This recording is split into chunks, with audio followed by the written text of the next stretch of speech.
Hi, I'm Carrie. I'm Dee Dee. And this is the Carrie and Dee Dee Show. Hello. So today, we're going to talk about Lindsay Lohan. Lindsay Lohan. Lord, first I want to say this. You remember you tricked me into buying that Freaky Friday movie? Oh, that was a good movie, yes. Yeah, it was good, but because you know I like Jamie Lee Curtis, so you tricked me in. I like her too. And the movie drew me in. I'm like, oh man, that little girl was good in this, you know. And I'm like, oh, she's a good actress. And then at the end of that, you remember they had the behind the scenes stuff where the director said, yeah, see, you're going to get so famous that you're going to forget about me and you're going to go off into the world. I had no idea that man was speaking her life into existence, because she went from this sweet little girl, little stocky, well, not stocky, but normal sized girl. She was young, and then to the skinny, fried young little girl with the freckles. She had the freckles in her face. She was, red hair, her own thing. She had her Mm-hmm. own thing, and then she just boxed herself in like Tyra Reid and with the blonde hair. Yeah, it's like that ain't even you. She had some type of cosmetic, and she looked about 30 years old. She got her lips done, and she really like 24. I don't know how old she is. Because right now she look about 30. She might be a little older than 24. Yeah. But she's young, and it's like, girl, you look much older. Got off again. Right.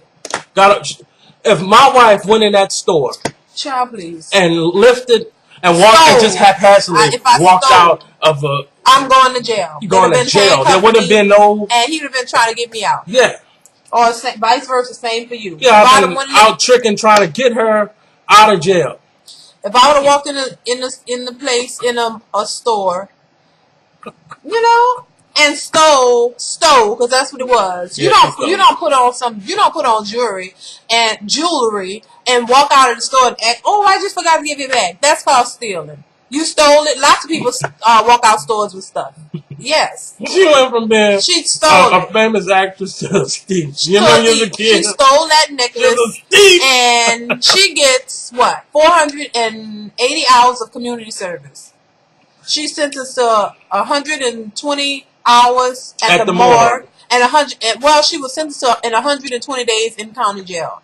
But I doubt if she do the jail time, because she's going to do 480 hours of the community service. So they took the jail time, put it into community service. Now Ray Ray would never get out of jail free card like that. Shit, if you stole a necklace, depending on the cost, if the jewelry cost. And if they downplayed the necklace, the people at the store said it's worth $2,400. Right, $2,500. So she should have been doing jail time. That should have been a They dumbed it down, saying it wasn't really worth that. That was a felony, right? That was a felony. She should have did some time, but nope. Because of your fame, because of your money, you get off.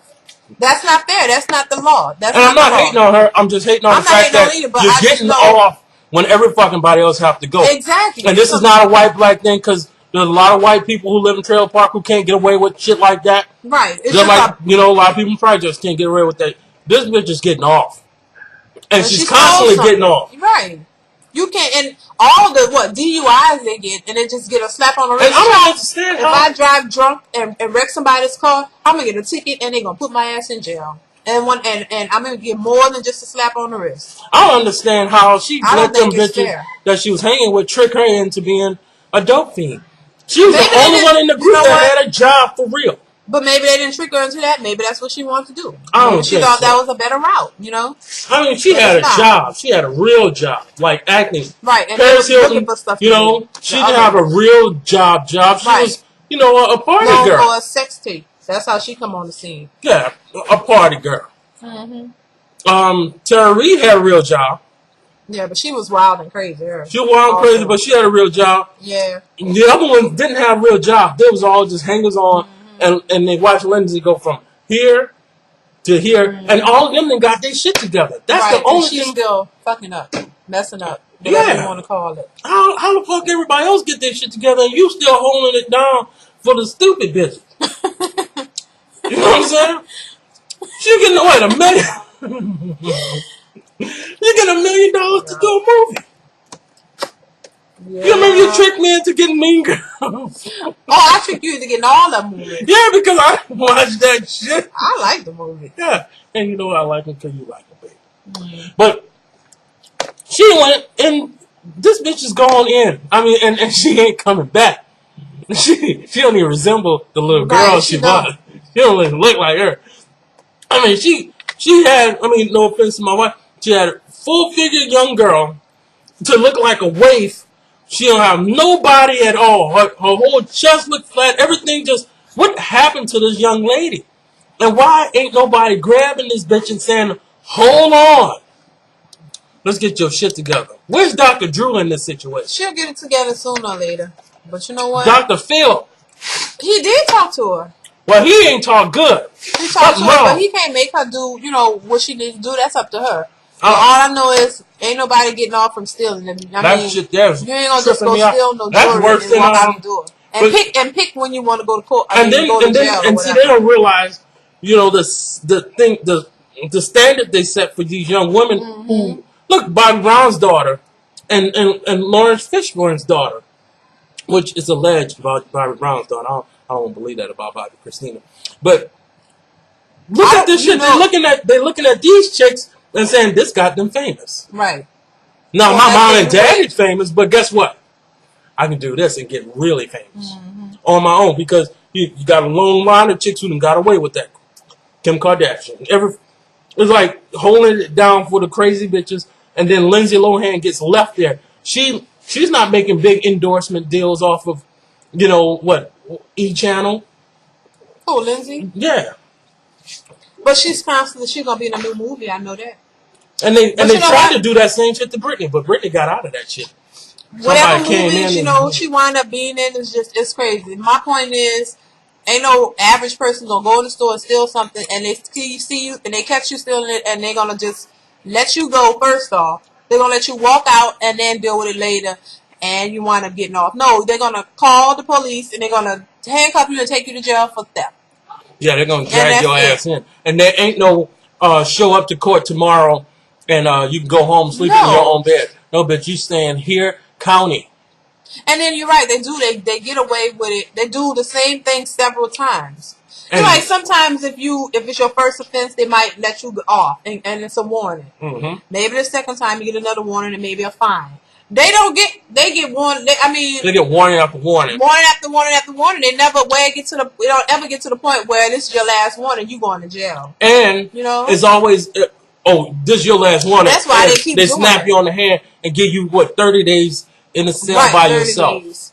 Shit, a regular person do that. In a special cell by yourself. You might get 1 or 2 years. Shoot, and that's it. Let Ray steal something. Child, please.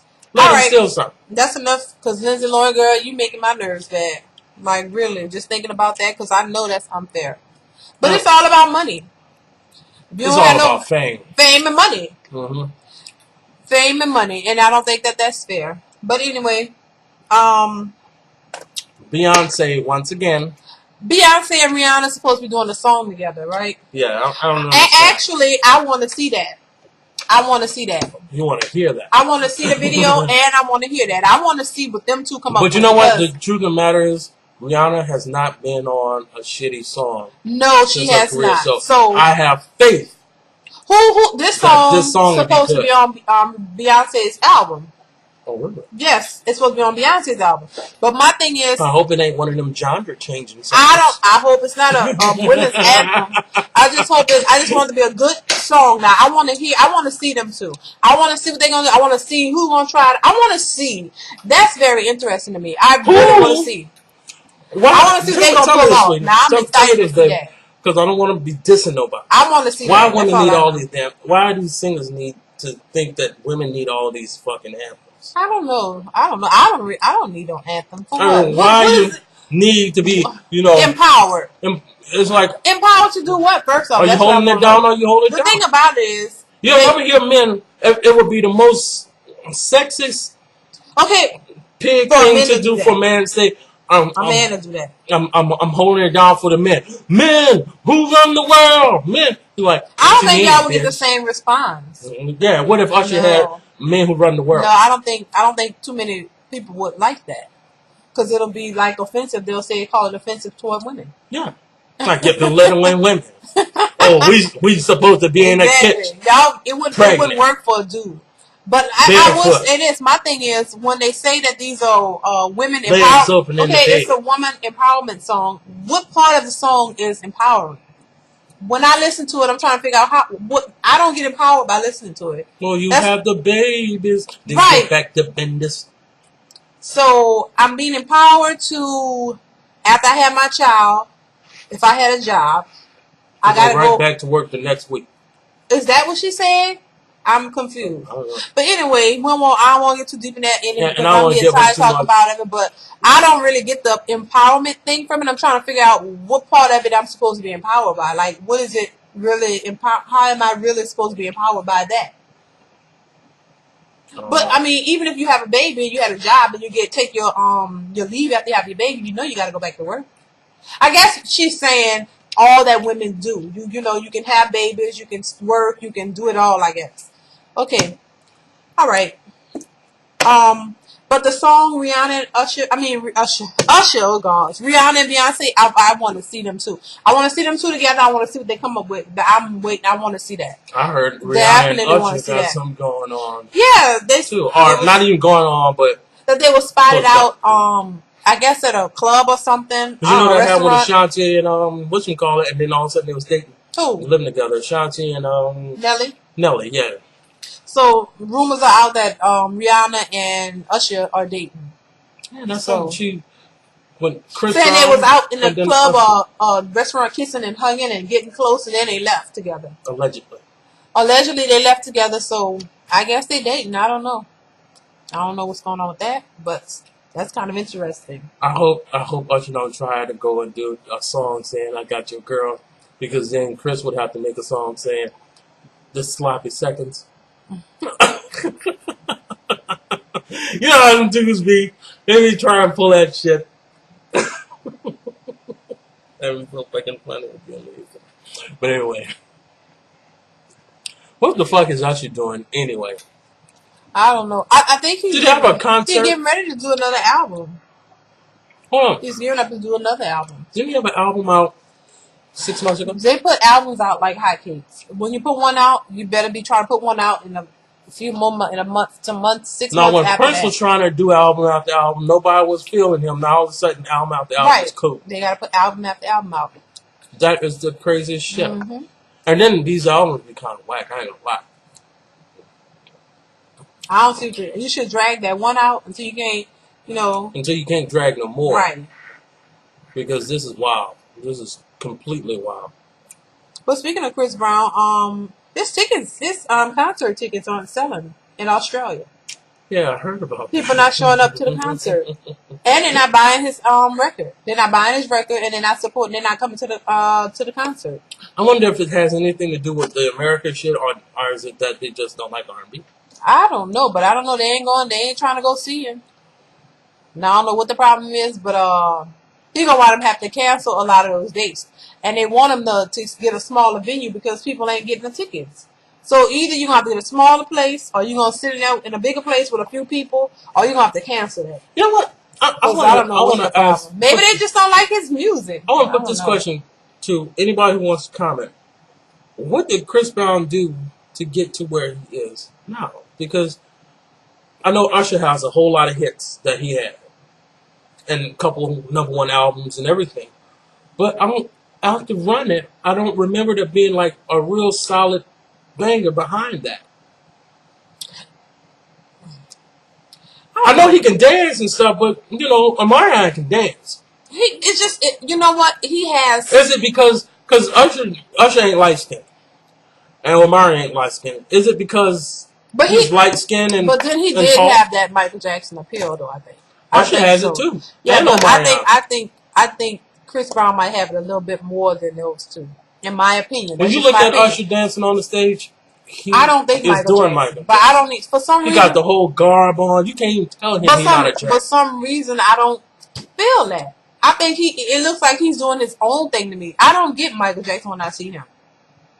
I don't. I just don't. I don't know why. Maybe it's just me, but I just don't get it. But when I saw Chris Brown for the first time, I remember telling you, oh, he's going to be big. Is this going to be something bigger than what it is right now? And it was. He had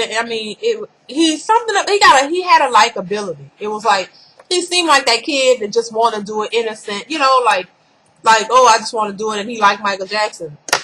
That's what he had going for him. But you know, when the situation with him and Rihanna occurred, that kind of made us like, wait, hold up, like, wait a minute, there's something else going on. There's some other underlying issues.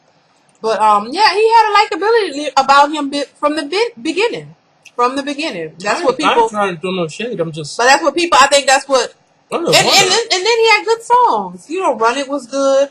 Run It was big. He had good songs. I remember Run It was big. I like most of his songs. It reminded me of from Usher. It wasn't the same song, but it reminded me of. He had a lot of good songs. The songs were good. I mean, they were good. They were good enough to make people like them. I like them. I like the dance moves. I like the videos. He had good videos, good songs. That's what got him, you know, to where he is now. You know what else? What happened to R&B? What happened to R&B? All of a sudden, I don't even know what R&B is anymore. I know what Trey Songz's the only R&B artist. What happened to R&B? They killed him. I don't know, child. I don't know. But anyway, I'm sorry to bring things down. I just didn't know where we get Chris Brown at. I don't even watch Oprah. Is Chris Brown considered an R&B artist or a pop artist? I thought he was R&B. But he might be pop too, because of some of them songs he did. So what is it? When you put that the extra sound in your music, then you're considered pop? I remember back crossover artist. I remember when Bobby Brown when he crossed over to pop, he still had his album was an R&B album. It just became popular and it sold a lot, and they changed it, you know, the title from R&B to pop. Mm-hmm. And it didn't have anything to do with him, you know, doing music that was more catered to white people or not. It just said, this is popular. Don't Be Cruel was the same Don't Be Cruel that you heard when it was just R&B. 8 million records later. It was the same song. It just had more of a likability, more pop appeal, because more white people started buying it. Mm-hmm. So that's what that means? That's what it used to mean. Now, these cats say pop is when you start using dance club music and right. Now, and then it's pop, right. And it's pop. I thought pop was just what's popular. I'm glad you mentioned Bobby Brown. I really wish he can come to our towns and do a concert. Just do a concert so I could go to it. And I just wanted to sing that song you just mentioned. That's a shame. Don't Be Cruel. Don't Be Cruel and My Prerogative. My Prerogative. Mm-hmm. I love Bobby. I would live that. But I gotta say that it's the way that I want to live. I saw him when he was hot. No one can tell me what to do. And I don't think it's gonna be the same show. Happy holiday to whoever is celebrating Happy Holiday. Easter. Yeah.